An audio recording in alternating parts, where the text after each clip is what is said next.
Righty. Well, we can go ahead and get started. Good afternoon and welcome to one of our last sessions.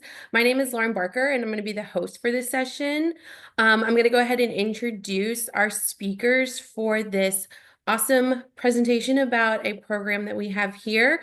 I'm going to turn it over to Priscilla Herrera and Marisa Stelly to tell us all about the program that they run. If you have any questions, feel free to throw them up in the chat and then we will answer them at the end. Alrighty, well, my name is Priscilla Herrera. I'm a manager of student learning here at LSU. My background is in education. Traditionally, that's kind of where I come from. And then I've been here at LSU going on to my little bit over 2 years full time. I'm gonna let Marisa introduce herself. Good afternoon, I'm Marisa Stelly, and I'm a reading specialist at LSU. I have about 24 years experience in education as an educator and also a literacy specialist in K through 12 and now at collegiate level. I'm very excited to be a part of this team, and I think the program is taking off at a great start. And that's me. So our presentation today is Unlocking Potential, a reading intervention program for college success, and we'll kind of go over our ROAR program. And so, well, it's not clicking over. Oh, there it goes. Okay. So our ROAR program that we have here at LSU is Rediscovering Opportunities in Advancement in Reading. And it's our reading intervention program that we have here. We just creatively called it ROAR because why not? It goes along with the Tigers. So the Louisiana State University ROAR program is designed to help student athletes with underdeveloped reading skills improve through one-on-one reading intervention tactics and techniques. And during ROAR, our students establish a solid foundation in phonemic awareness, fluency, reading comprehension, long word decoding, and enhanced vocabulary.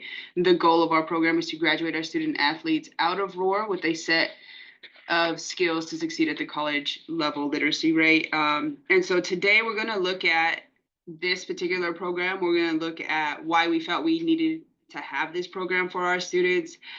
We'll look at the curriculum that we use, the pillars that Marisa kind of teaches in, and then some of the results, the tips for learning specialists.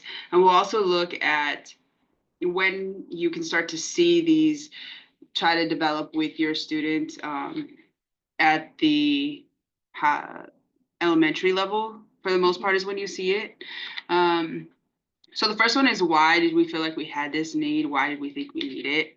And so here are some of our stats that we have. So 30 million adults in the country score below basic reading level, despite 45% of them have graduated from high school, and most of them read at 60 correct words per minute, which is like first or second grade level. And one of the things with that is, just because they've graduated high school does not mean that they are literate at a level of a 12th grade level or at an 8th grade level. Many of the adults they're unaware of how this fully impacts them and their skills, and only about 10% seek out programs to help improve those literacy skills. These last two bullet points we're going to go over here is kind of why is this important. So literacy, when it comes to your daily life, most jobs and daily life require a 12th grade reading level for everyday materials, which are written kind of at a 10th grade level.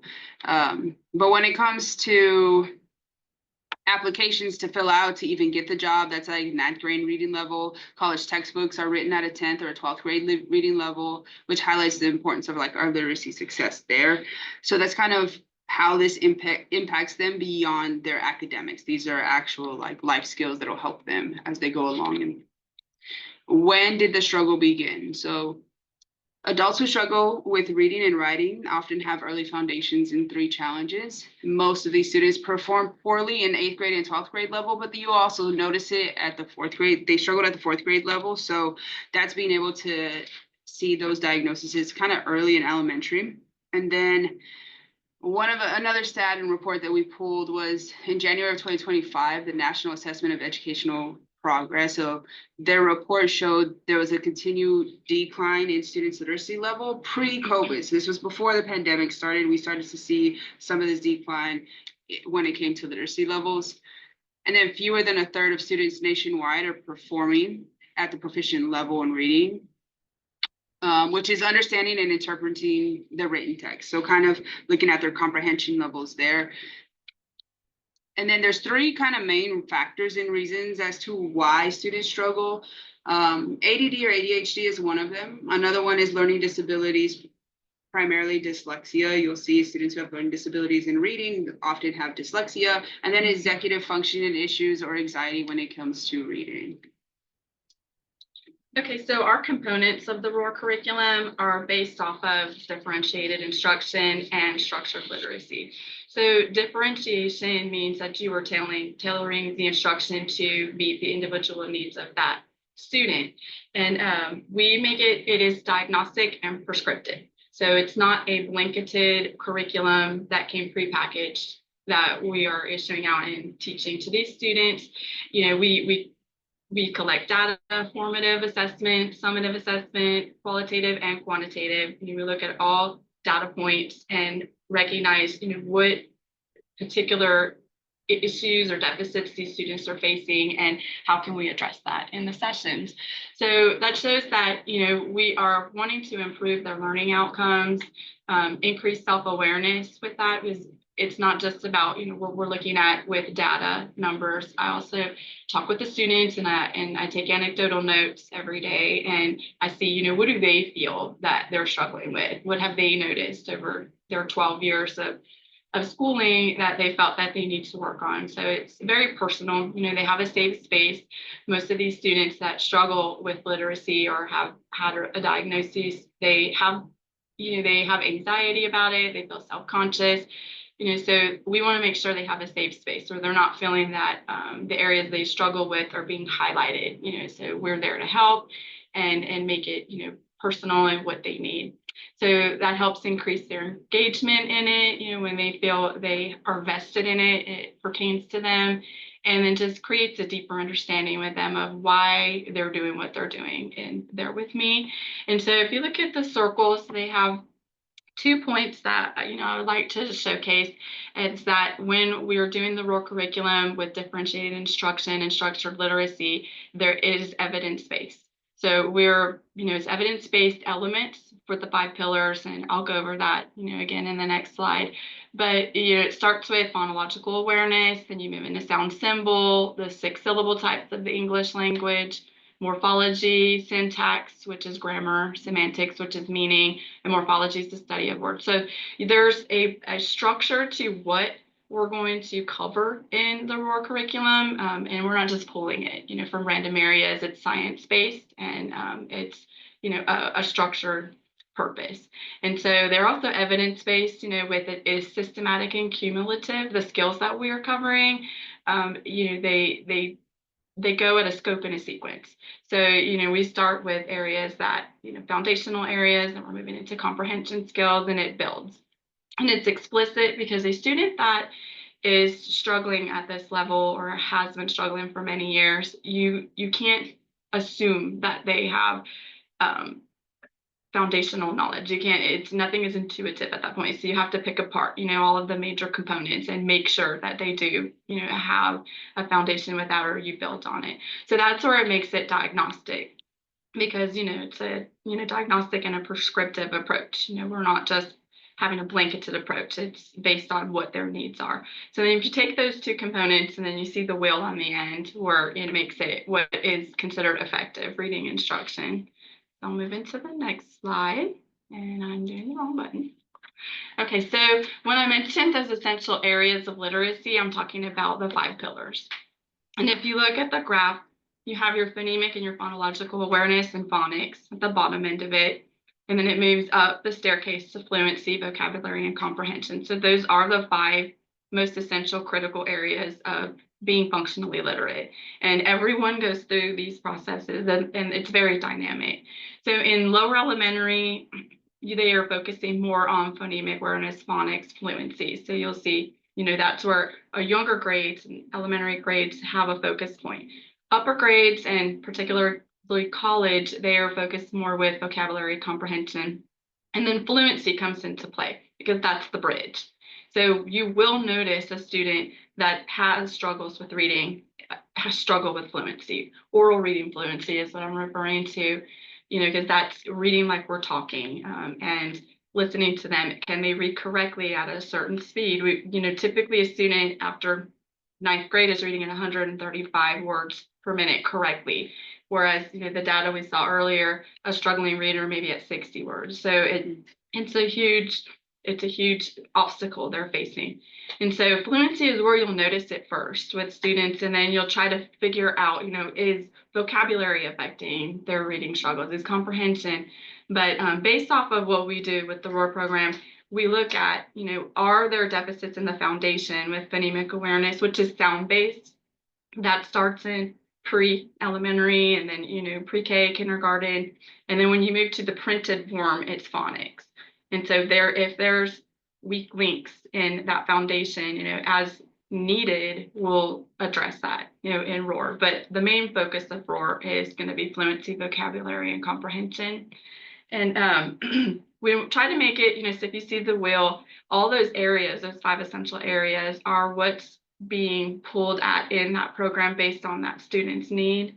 And we try to make it, the modality of the learner. So I want to make sure, if they're a visual learner, an auditory learner, kinesthetic or tactile, we're trying to pull in more than just lecture based in there, for supporting that student's modality of learning. I'll move into. Okay, so with the ROAR curriculum particularly, we start off, the comprehension aspect of it. We're looking at vocabulary within the context. Can they identify context clues, and how will that help them? Finding the main idea, supporting details, looking for those signal words, that will show them that major details are coming up in material that they're reading, particularly in college. Inferencing, which is a very hard skill for most students, and most certainly with students that struggle with reading, because you're taking information that's not explicitly stated and you're making a logical deduction from it. So teaching that skill, is particularly hard for these students. So we do address that in ROAR. And then, looking at what are those signal words, what are those transition words to help them identify what is important about what they're reading. Students that struggle with reading, if you notice and observe, they're often, pulling pieces of information all over the place. So they're gathering a lot of data and having a hard time synthesizing like what is most important about what I've read, so that I can summarize it or, study it and understand it. So the ROAR curriculum does address that, and we address, the implied main ideas that aren't necessarily stated in the text. So you're using the information you read and looking for, finding solid arguments with those supporting details. So then when we pull in, so that's the comprehension part. So I think about it as like a triangle. So comprehension is the end goal. That's what we want to have. But it's a dynamic effect because comprehension's at the top of the triangle. And then at the bottom base, you have your vocabulary issues that they need to be able to have a solid foundation in. And then you have your phonics and fluency on the other end. So it continuously works with each other. So if there's a gap in any one of those areas, it will affect the other, which then affects how they're proficient with reading. And so the ROAR curriculum really has a hyper focus on the comprehension aspect. So to make it more balanced and pull in, the 5 essential areas of literacy, we deal with the structured literacy and the vocabulary. So all of the English language is composed of 6 syllable type. And this is scientifically based and it's systematic and explicit. So if you start with these 6 syllable types and you identify where these students are having deficits in, we address those in the ROAR. So you start with your closed syllables, your open syllables, your silent E, pull in your vowel teams, your R controlled, and your consonant LEs. So if I'm teaching a phonics lesson based off of data that I've seen that the student struggles with, I'm going to make sure it's addressing these 6 syllable types in there. And so then we move into, the vocabulary part of, fluency, that also has to do with the 6 syllable types. So that's where you'll see if they're having struggles with like decoding multi-syllabic words, like those longer words, it usually is because there's a weak link in the 6 syllable types. So I pull that apart, and that is Orton Gillingham based. It's structured literacy, it's systematic, explicit, and there's a scope and a sequence to how we teach that and what we teach. So then when we move into the vocabulary part of the triangle, vocabulary is a very broad area to address as far as teaching and especially with remediation. It is categorized, all of vocabulary is categorized into tiers. So you have tier 1, which is your basic sight words. That's words that they see, 90% of what they're reading, sight words. And so then tier 3 at the top, that's more specific. And those are, low frequency words that you'll see that in like specific content area, like the word photosynthesis. You're only really going to see that in a science class. So our focus in ROAR is on tier 2. So those are those robust high frequency words that they encounter across the different content areas. And, you can use multifaceted. And there is no, set list of words at this point to be able to pick out, which words I use, but there is a strategy to it that I will go over. And that would be words like jeer. They've learned a rancid or connote. So they don't typically use those in everyday speaking, but you will see that word, those types of words that can transfer over different content areas. So that was kind of our curriculum and what ROAR's goals and how we meet our goals when it comes to ROAR. This is specific to the sessions and how we run them here at LSU. So when it comes to time and sessions, they take place during the fall, spring, and summer semesters. They are weekly, so they're once a week, one-on-one sessions, and it's 50 minutes per session. Part of the reason why we picked that time is our student athletes are often pulled in a lot of directions and their schedules are very busy. And so to get them up here once a week to work on stuff that is not graded or for a specific course can be quite difficult. So we've gotten to where it's only once a week and it's 50 minutes during that week. And when it comes to the outline, they learn a new skill each week. They begin with mastery of the assessment from their previous material, introduce new material through their practicing, and then they'll have a closing activity where they review all material that's covered in that session. And Marisa runs that program, so she runs through that session and she runs through that with the students. And then when it gets to being enforced, Marisa meets with us once a week to discuss what is going on in the session, what are the students covering during that week. She explains it to us so that we know what our students, as learning specialists, what they are working on. So when they are working and they're doing their assignments and they come across, maybe it's a tier 2 vocabulary word that they just went over, and they're going and they see that word, we'll ask them about it, or oftentimes the students will let us know that, oh, that's a word that they're very excited to share with us that they know the meaning of the word or they know what it means. And so we kind of see that cross over into our sessions as well. So like I said, Marisa meets with us once a week. All of our learning specialists, she goes over what they're going through. She has us do some activities to have us see what it's like for the students go through those activities, what they're working on. And we kind of try to reinforce those skills as we meet with our students during our learning specialist sessions, since we see them a little more than just the once a week. So this is some of our results with the ROAR program that we've ran this year. So these results are with our group of 15 students that initially started the program. This is looking at the group as in total, and in the next slide, we'll look at a little more individualistic of some of the participants that we had. On your left side of the screen, on your left side of the screen is your beginning of the year, and then on the right side is the middle of the year growth that you see from the students. The red being intensive level, so 24 percentile there, and then the yellow, the strategic, the 25th to 49th percentile, and then your benchmark, which is 50% or above there. So phonics, we've improved in almost every category with their reading level, kind of being able to see that kind of jump out at you from being all red to middle of the year, 21% moved to the strategic level, and then 7% meeting their benchmarks. And then when it comes to comprehension, you'll also be able to see that you have a lot more green there and not as much red. So you have a lot more that met their benchmark by the middle of the year. And a few of them that are at the intensive are still below that mark. We will assess the students again at the end of the year, coming up in a couple of weeks, to see what their growth was like in the beginning of the year all the way through the end of the year. Keeping in mind that we have now, for the second semester, increased the number of students that are in the program. So we'll have some more data with that. And then we have some students who left the program due to transferring or just leaving the university in general. This is a more in-depth look at the core testing that they go through with Marisa when they meet with her. It breaks it down to a level where you can see they're going over specific stuff. All of it is on the left-hand side where it says the phonics survey with reading and decoding skills and how that's broken down. And then you'll see their high frequency words that they have, and then their oral fluency, and then their reading levels. One thing to know is that their fluency and then their reading was at an 8th grade passage. They read an 8th grade level on that passage when they were assessed.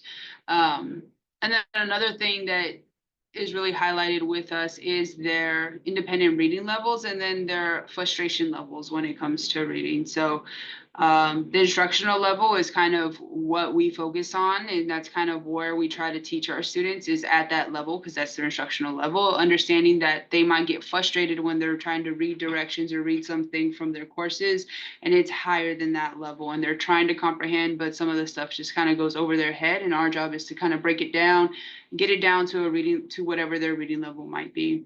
So what you see in front of you are the results for just 7 of our students out of the 15 that we had in there. You'll be able to see their beginning of the year data, which is on the left side, and then the middle of the year data is on that right side for each student that we had in there. The colors coordinated with the previous slide, with the red being the intensive and then green meeting benchmark, with that yellow being right in the middle with their strategic there.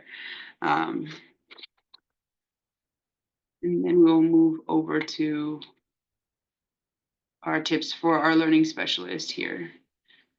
Okay, so, a skilled reader is an active reader, and that's something that, we promote in ROAR, is that they take ownership and actively engaging in what they're doing. And I equate it to like reading is like breathing and writing is like breathing out. And so it all interconnects with each other, and, to model for a student and to teach them that active reading is when you read purposefully, you make predictions, you want to know if your predictions are validated, and you alter and you adjust as you read, whether that is strategic reading, you're adjusting your reading pace, if you're reading an informational article versus an entertainment piece. So the active reading process is something that we do focus on a lot with ROAR. And instruction has shifted from focusing primarily on literal comprehension to emphasizing inferential and critical comprehension skills. So that brings in background knowledge and providing vivid examples, fostering imagery, and encouraging hypothesis generation and prediction. And so when we're talking about fostering imagery, I think about the mental visualization. It's hard to know what somebody's thinking, as they're reading. And so visualizing is a skill that, can be improved upon. And they've done, studies, and they've done little test series where they have this one story and I'll bring it down, a couple of levels they'll read a story about a teacher who's going to a park, and she has her students, and there's ducks, and they mention key things in this story as they're reading to students, and then they ask them to draw a sketch of it afterwards. And you'll note that the active listeners, the active readers, they caught on to those important details, and they will have that in their visual. And then the poor readers, they're hyper fixating on different parts of the story and having a hard time figuring out what's important. So their visuals will have missing the ducks, they'll have missing some of the kids. And so it just gives it a visual for us to see like what the struggling reader is actually doing, when they're hearing this information and reading this information. It's like it's scattered pieces. And so there's just a focus with trying to model, what active readers do so that they can see it out loud and see what a good reader does. Comprehension strategies are all now, they're prioritizing higher level questions that are requiring students to use background knowledge and reading skills. So they're moving below the literal level of factual questions and this ties into a strategy that I do with the students, and I have taught the learning specialist, QAR, so question answer relationships. If a student can identify as they're reading material in their coursework what kind of questions they're dealing with, it helps them to focus better and feel more confident with the answers they're getting. And so you have, the typical lower level questions are right there. You can go into the text, you can underline it, you can highlight it, 100% that that's the answer. Then they move into author and me, which is not directly stated in the text, but you have to provide, previous knowledge to be able to answer the question. And then your think and search questions, those are in the text, but it's in various parts. And so that's a lot with summarizing. So those types of questions will be asking students to summarize, which is also a hard skill for them. And then there's on my own type of questions that are not in the text, and the reader has to use previous background knowledge to even respond to that question. So you'll see, like at the collegiate level, a lot of the author and me and on my own, and those are the most difficult for students, especially struggling readers. And for an on my own example, I'll give a very basic example. It'd be like the Three Little Pigs, and they'll ask the question, what house would you live in? And so you'd have to know the story, you'd have to have background knowledge about it to be able to even answer it. And those are difficult for the students. So, especially at college level, the questions are moving to those, or have already moved to those higher level questioning. And so summarizing and synthesizing information, that is a key component with comprehension, and we do a lot of that in the ROAR program. And I always encourage the learning specialists to bring that in as well, because that's a very difficult skill for students that have reading struggles. And just to think about the BDA, so before reading, like, establish a purpose. Do they understand the purpose? Do they set their own purpose as they're approaching an assignment? And during reading, teaching the student to summarize and identify the main idea of the paragraph as they're reading, not waiting until the end when they realize at that point they've missed 3/4 of the material. So during reading, focusing on those.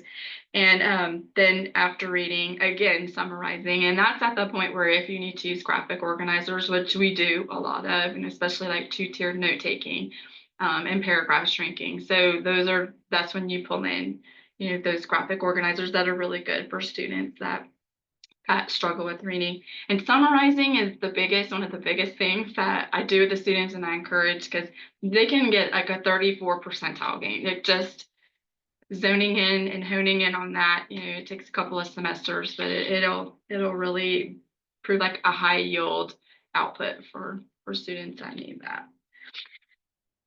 Okay, and so we talked about the discussion-based strategies.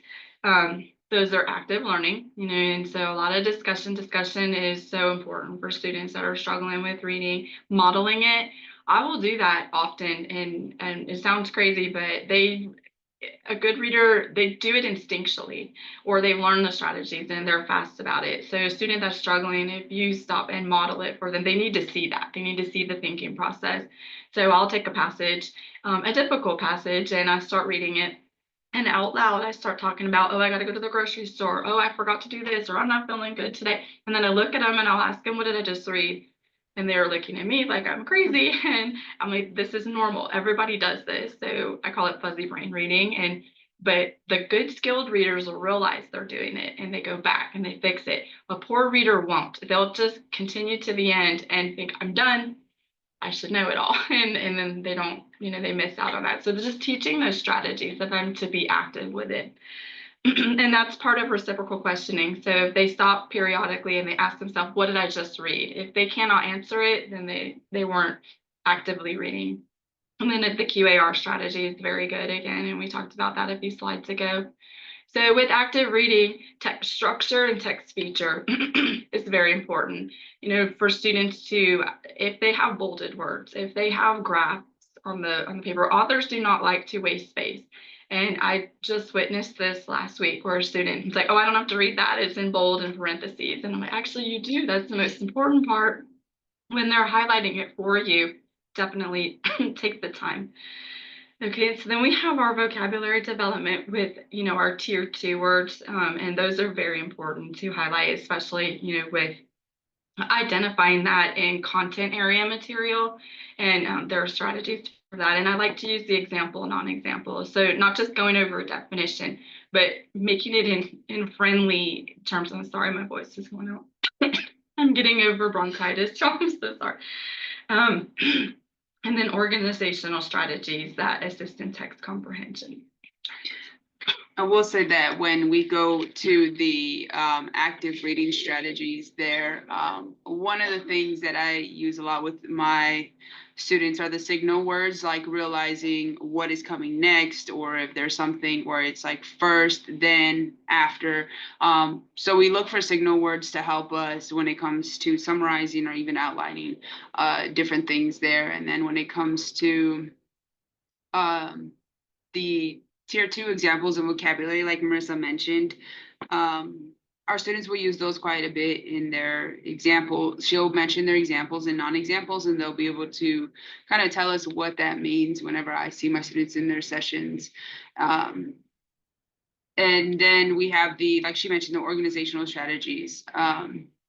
When it comes to comprehension and note-taking, a lot of our students struggle when it comes to note-taking if they are struggling readers, just because they struggle with what to take notes on, and do I copy everything down that the teacher is writing, or how do I do this? And so during ROAR, they learn how to do 2-column note-taking, where it's a little bit more of just kind of key facts that they need to write down, and what does that look like? And that's to help assist them with, if they get an accommodation as a note-taker, they're able to see that, but also have their own notes as well that they would have taken during class.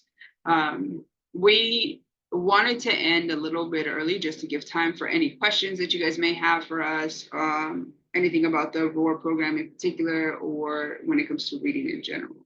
So I don't know if we have any questions or not. There were a couple in the chat so far. I can pull them. Going from the bottom to the top, does your program support international student athletes, or are there other things that you do to support them in English comprehension / understanding? That's a great question. We actually do have, well, we have one international student that's in there right now, and the way that we kind of look at those that are in the program is to kind of look at their testing results. So we look at what we do, which is a learning profile here at LSU, and we kind of have every student athlete goes through that, but then they go through a full psychoeducational testing, and we look at those results to determine if the student should be in a program or not. And so the international student that we have in our program currently was able to go through the full psychoeducational testing, get the results back, and we're able to look at them just like we would with all of our domestic students. But what we have struggled with is, for students who don't go through that full psychoeducational testing, is it really a reading disability, or is it a language barrier that they're facing? And there's a difference between the two, because I can read and not have a reading disability but struggle in a specific language. They're quite different. So will the program help international students? Yes, it would, but is that our goal of the program, or is the goal of the program to help those with that struggle with reading and kind of with those disabilities? And that's kind of where we have to look at. One of the things that we would do with our international students, and that we're trying to look at, is having them meet with a learning specialist, having them break down really just the vocab that they struggled with. And then we are actively looking for ways that our students can be tested when it comes to our international office and the test that they offer there, for us to be able to have some type of testing to look at to see, does the student really struggle with reading, or is it a language thing? And so that's kind of like something we're looking into, and one of the things we will have to come up with an answer to soon, because we have some students that might be international in the fall in our program, so we might have to look at that.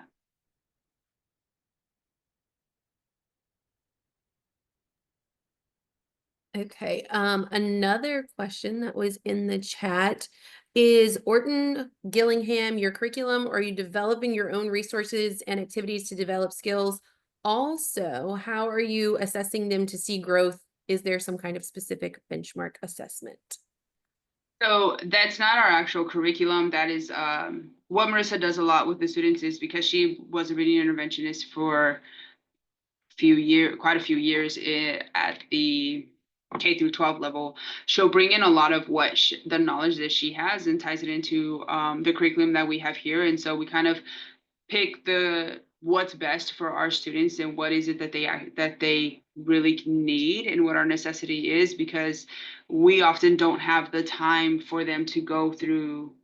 Ideally, we would love for them to be meeting 2 or 3 times a week, and that can't be the case. And so we try to pull what is most important to us for that program. So that's not what our curriculum is based out of, but that is what she'll kind of use a lot to pull in with it. What was the second part of that question, Lauren? Is there a specific benchmark assessment to look for growth? So we use in the beginning, like I said, we have the learning profile, which uses the Rat Blue, the 5th edition of the Rat Blue, and we look at those to determine if we think a student may need to be in the program, and that's their beginning assessment that we look at. And then at the end of the semester, or at the end of the program, they'll be assessed with the Rat Blue, which is the 5th edition as well. And those tests are different, but test the same thing. And so we'll look at those 2 data points. And then let me go back to the core here. The core reading assessment that is done with the students, that is done at the beginning, middle, and end of year. So we also have that data to pull with them as well. Obviously, we don't have end of the year at the moment because we haven't gotten that far, but right now we're able to look at the beginning of the year and the middle of the year. And this is really important for us because we're able to see if a student is not growing by the middle of the year or not growing to the level that we may need them to, then we may need to see what are we doing that we can change to help positively impact that particular student. So yes, they are tested, like I said, 3 times throughout the year with this core reading assessment here that Marissa does, and then they're tested with the Rat Blue in the beginning and then the Rat Green at the end. Yeah, Marissa, I didn't know if you wanted to go over, there was a question about their testing that they get done. Okay. And I was talking about the core and then how they get tested, but I don't know if you wanted to provide any more like specifics on how they tested with it. So what was the question? The question overall was, oh, hold on, I lost it now. Here it is. How are you assessing them to see growth? Is there a specific benchmark? And then the other part of the question was asking about how the Orton-Gillingham curriculum influences ours. Y'all's. Okay, well, there are benchmarks, and we go off the State Department, of Education, the benchmarks for what students should know at certain grade levels is core testing. So yes, they have required stats that they need to be at. And Orton-Gillingham, that is more of like a process. It's more of a methodology. So structured literacy is more of, the curriculum style that we're doing. Okay, we have a couple more questions. Did that one, we did that one. You kind of touched on this, but one of the questions is, are students required to complete sessions for a semester and then graduate out, or are they in the program for a full academic year? So when we initially designed the program, it was for them to be in it for a full academic year, being fall and spring. But with our lovely college athletics, we often face challenges when it comes to the transfer portal. So some of our students that started in the fall are no longer with us at this moment. So the data that we have for them is really just that beginning and middle of the year data that you see in front of you now. And then we have some students that started in the spring. So those early admits that came in, we had some spots open because of those that transferred out. And so some of those students started in the spring and will continue and hopefully finish the program in the summer. So that way in the fall, we're starting with a new cohort there to start. And then for those students that came in mid-year that did not start the program in spring, they will start in fall. So they would have been in college for 1 semester before starting the program, but ideally we would like for them to start in fall and end in spring.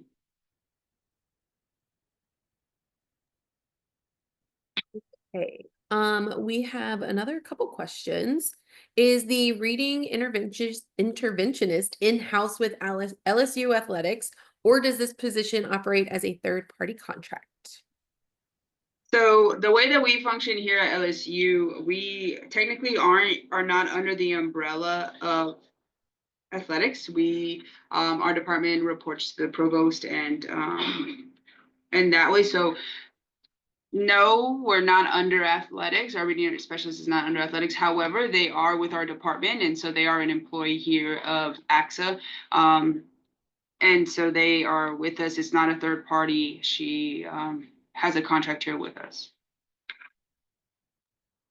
And then the next part from the same person is, do you all have remedial courses that also reinforce these strategies and concepts?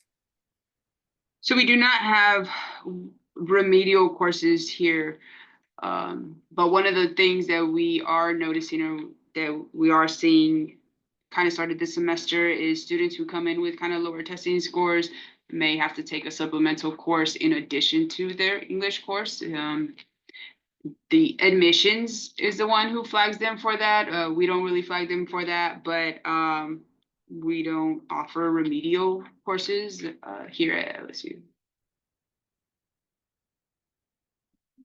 We do offer international English courses though. So. We don't have any more questions in the chat, but if people want to add questions or, unmute yourself, we have a little bit more time.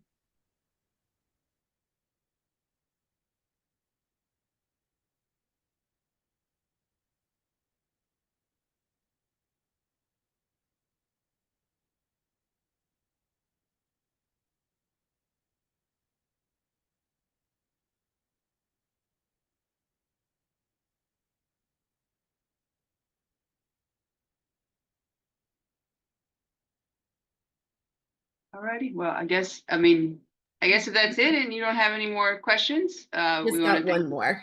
Oh, okay, go ahead. Perfect timing. What future developments or improvements do you envision for the reading intervention program? Future developments and improvements. We are waiting to see what it looks like at the end of the year and then reevaluate kind of what went well, what areas do we need to improve on. And so being that this is the first year in quite a few years that this program has been up and running, we're going to kind of look at that.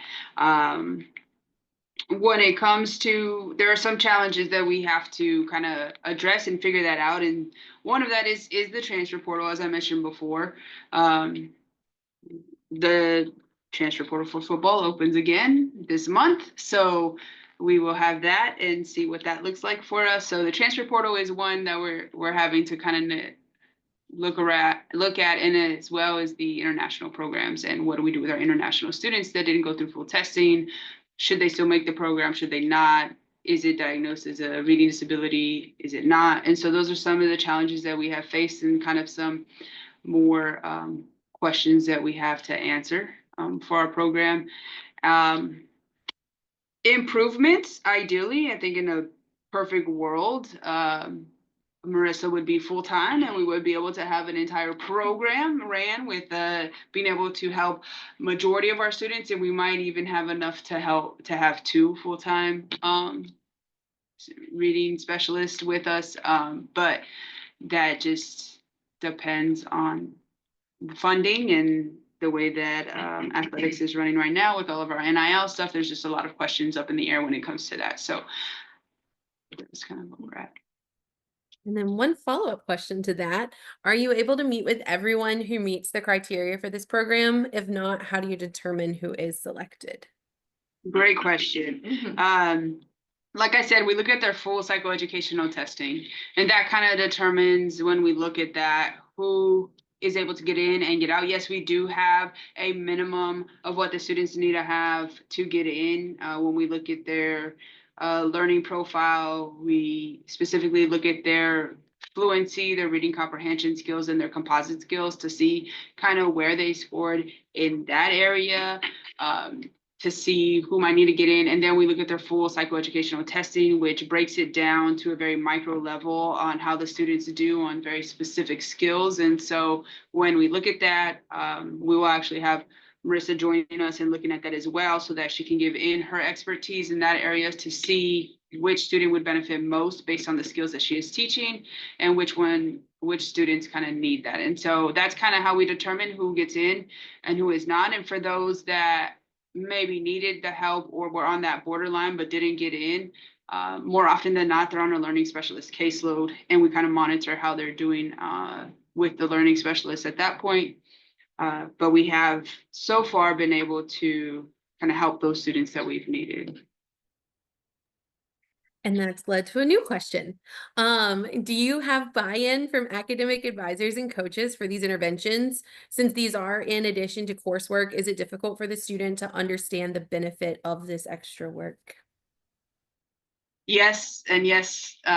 We have buy-in from our academic advisors. Our advisors work really well with us. They understand the importance of the program, and we've never had pushback from any of our advisors for students that need to be in the program. When it comes to coaches,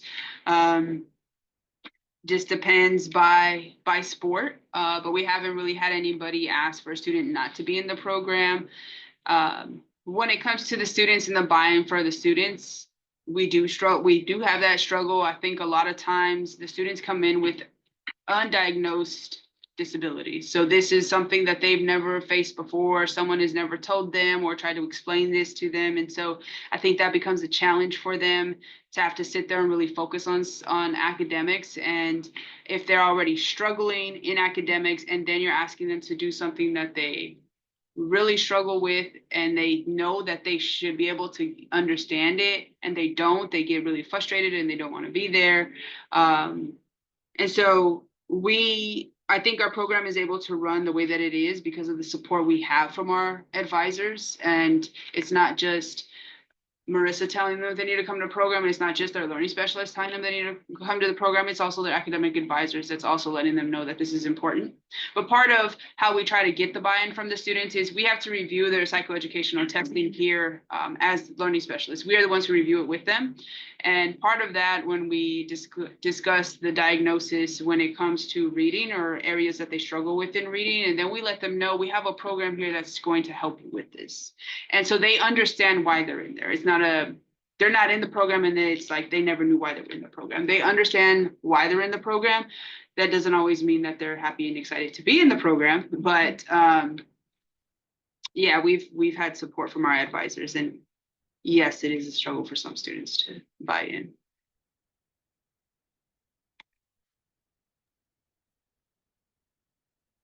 Okay, no new questions yet. I'm gonna give it a second.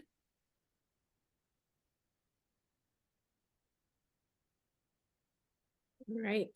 Well, thank you everybody so much for joining us. Thank you for all of the wonderful questions. And thank you, Priscilla and Marisa, for all of this wonderful information. We really appreciate y'all as well. Everybody, please don't forget to fill out the survey at the end. Thank you everybody so much for your time.